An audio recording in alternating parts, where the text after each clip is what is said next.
This is part 4 of our story about Ori and the best pig boys, Hamilton and Tater Tot. So Ori has made her new home in the desert after fleeing the town that she grew up in. After exploring around her house, she finds a journal in an abandoned village that leads her to this insane stronghold. In the stronghold, she found 2 books that talked about a power to rule the world. Still shaken, Ori decides to push the books out of her mind and work on making the desert a home. She revamps the abandoned village into a thriving market town.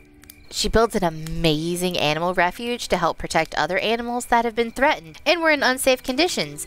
They were definitely rescues. She definitely didn't drag them across the world from areas that may have been perfectly suited for them, just to trap them in cages and enclosures in the middle of a miserable desert. No, didn't do that. Oh, well, she turned a dark, stuffy cave into a beautiful underground oasis so that some sniffers could have a safe place in the desert. Yeah, they were sniffers that she hatched in the middle of a desert to start with, but that's not important.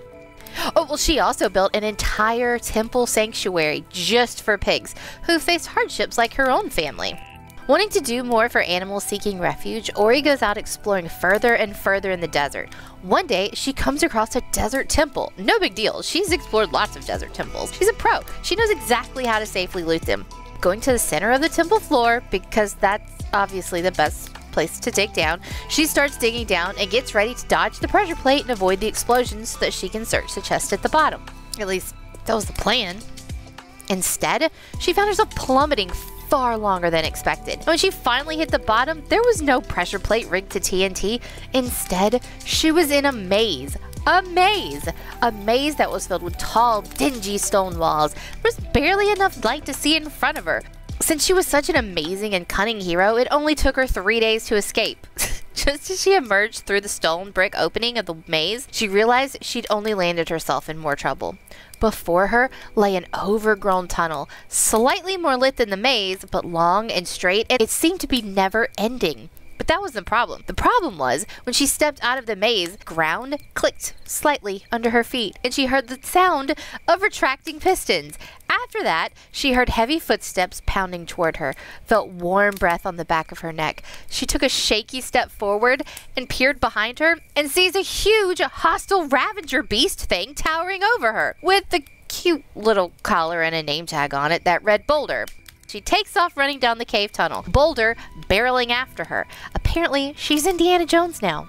Almost out of breath, she eyes a rickety rope bridge ahead. She musters her energy and sprints once more to reach the bridge and races across. Apparently, Boulder has a bit of a brain because he doesn't risk the rope bridge and stays on the other side, glaring menacingly.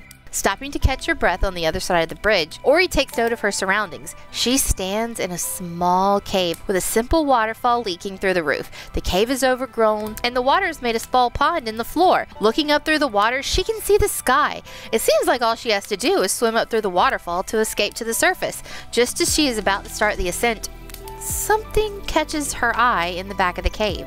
On the back wall, behind a rock and some vines, she sees a small tunnel, only big enough to crawl through. She squeezes through and is taken aback by what she sees.